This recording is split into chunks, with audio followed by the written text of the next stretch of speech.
देखिए, जो झारखंड की गढ़वा की घटना है वो तो अब प्रकाश में आ गई, तो हम आज सब चर्चा कर रहे हैं। अभी मात्र 2 साल पहले एक और घटना हुई थी जिसकी तरफ किसी ने ध्यान नहीं दिया। वो था तमिलनाडु का कोलतार जिला, पेरम्बलूर जिले में, जहां पर चूंकि उस गांव में, कोलतार गांव में 70% मुस्लिम हो गए थे, तो उन्होंने कहा कि मंदिर में पूजा बंद हो जानी चाहिए, घंटे घड़ियाल की आवाज से हमारी धार्मिक भावना आहत होती है। और तमिलनाडु की सरकार ने मान लिया। ओके, सवाल।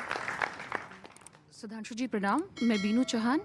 मेरा एक ही सवाल है आपसे, लेकिन उससे पहले एक लाइन बोलना चाहूँगी कि अटल जी हमेशा कहते थे कि मुझे भारत को एक हिंदू राष्ट्र नहीं बनाना, एक सुदृढ़ राष्ट्र बनाना है जो स्वाभिमानी हो और अपनी सारी ज़रूरतों को खुद ही अपने अंदर समा सके। तो बस क्वेश्चन ये है मेरा कि जिस तरीके से मुसलमान निकल जाते हैं अपने तमंचे और हथियार लेकर के मारने के लिए, अगर हिंदू भी इतना ही कट्टर हो गया तो इस देश का भविष्य कहाँ जाएगा?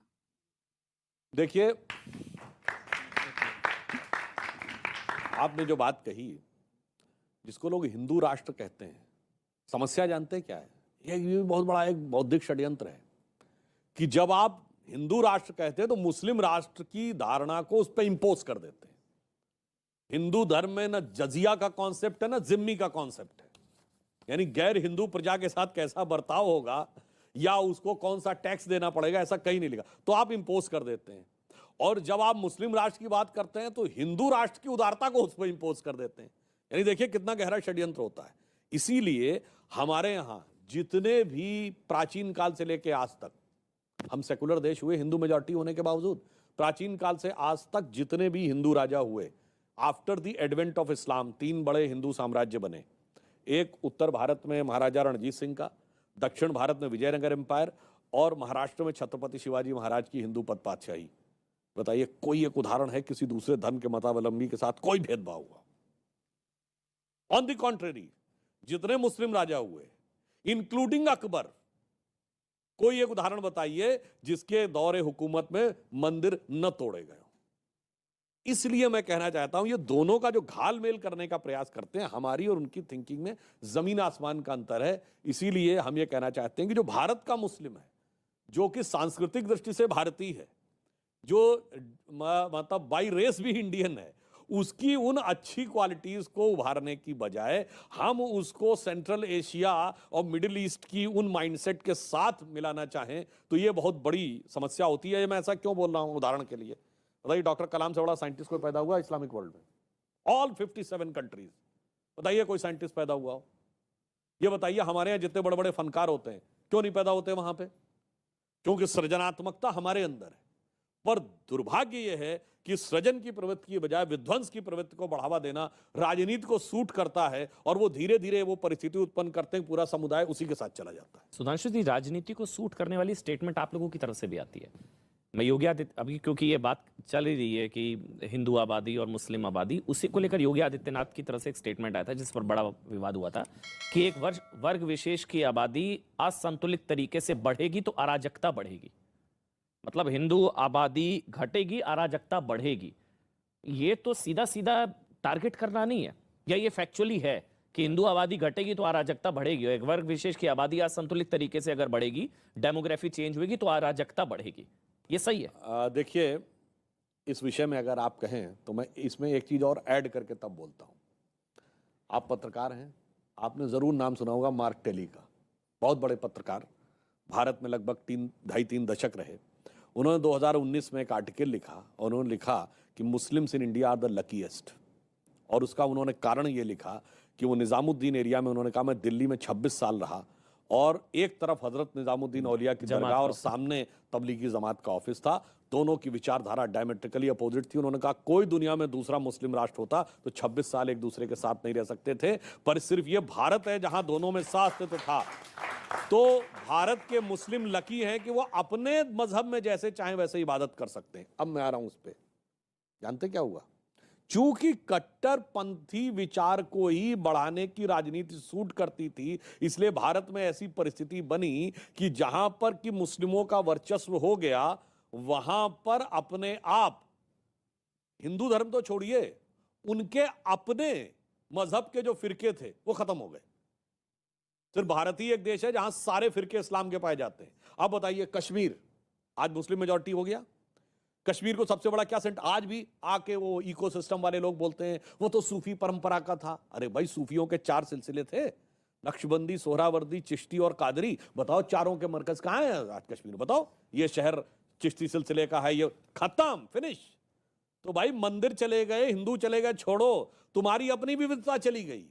तो अराजकता का ये आलम कि आप अपनी भी आइडेंटिटी को नष्ट करने लगे। अब दूसरा सुनिए, विवादित ढांचा तोड़ा गया, ये खूब हल्ला मचाया जाता है।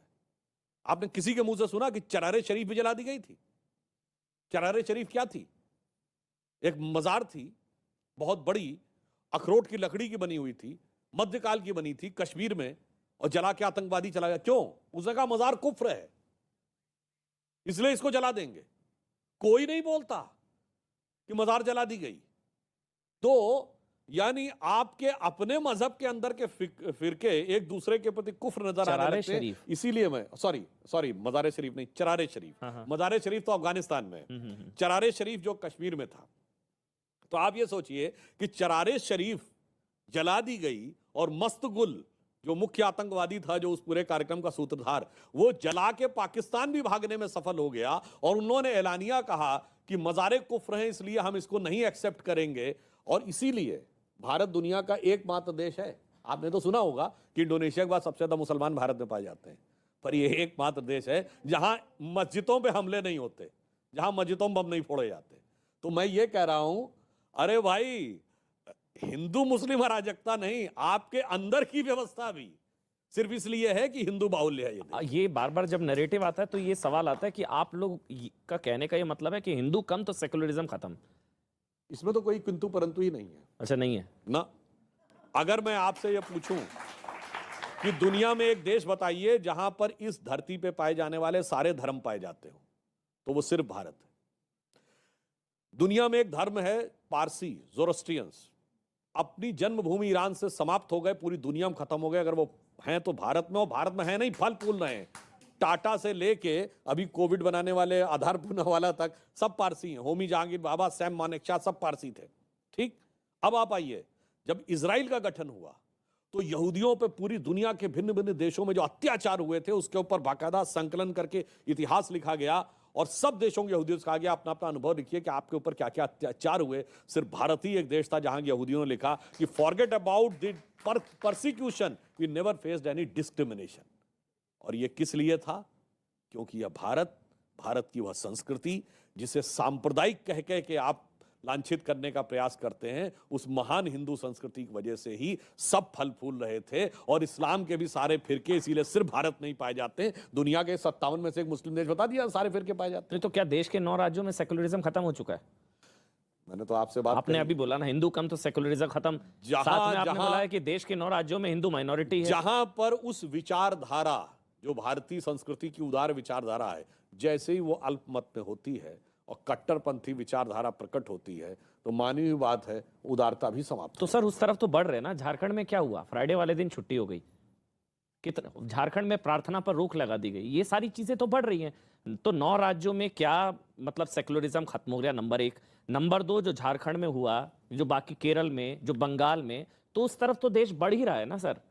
देश तो बढ़ रहा है। झारखंड, केरल, बंगाल, 9 राज्य, 9 जिलों में 75 जिलों, इसको मैंने पूरा पढ़ा, इसमें लिखा हुआ है 9 जिलों में हम 75% से ज्यादा हो चुके हैं, और हमको मेजोरिटी की जरूरत नहीं है, 10% हमारे साथ आ जाए, तो पूरा प्रोग्राम तो उसी पर है। देखिए, जो झारखंड की गढ़वा की घटना है वो तो प्रकाश में आ गई, तो हम आज सब चर्चा कर रहे हैं।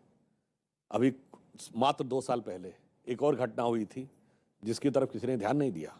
वो था तमिलनाडु का कोलतार जिला, पेरम्बलूर जिले में, जहां पर चूंकि उस गांव में, कोलतार गांव में 70% मुस्लिम हो गए थे, तो उन्होंने कहा कि मंदिर में पूजा बंद हो जानी चाहिए, घंटे घड़ियाल की आवाज से हमारी धार्मिक भावना आहत होती है। और तमिलनाडु की सरकार ने मान लिया। वो तो मद्रास हाई कोर्ट बीच में आया और उसने आदेश पारित किया कि यह कोई तर्क नहीं होता कि 70% आबादी हो गई है, इसलिए मंदिर में घंटा नहीं बजना चाहिए, आरती नहीं होनी चाहिए, पूजा नहीं होनी चाहिए, ये होगी, और सरकार इसको सुनिश्चित कराए। आप बताइए, ये उत्तर से दक्षिण तक, केरल से कश्मीर तक कोई सेकुलरिज्म का सूरमा बोला था? जब आप चुप रहते हैं तब वो स्थितियां आती जो आज हुई। कि आप देखिए कभी कभी भगवान भी कितना अद्भुत कार्य कर देते हैं और इनकी स्थिति ऑकवर्ड हो जाती है कि अभी एक तरफ सर तन से जुदा वाली बातें चल रही थी एक चीज को लेके, और दूसरी तरफ काली माँ के बारे में ऐसी टिप्पणी की जाती है और कहा जाता है नहीं वो तो अभिव्यक्ति की स्वतंत्रता है। तो मेरे विचार से 1 महीने के अंदर जब ये दो इतने भारी अंतर देश की जनता को दिखाई पड़ते हैं तो अब देश की जनता बहुत प्रबुद्ध है और बहुत विवेकशील है। उसे साफ समझ में आ जाता है कि क्या दिखावा है और क्या हकीकत। दोस्तों, अगर ये वीडियो आपको अच्छी लगी हो तो लाइक एंड शेयर ज़रूर करें और हाँ, सब्सक्राइब की घंटी ज़रूर बजाएं।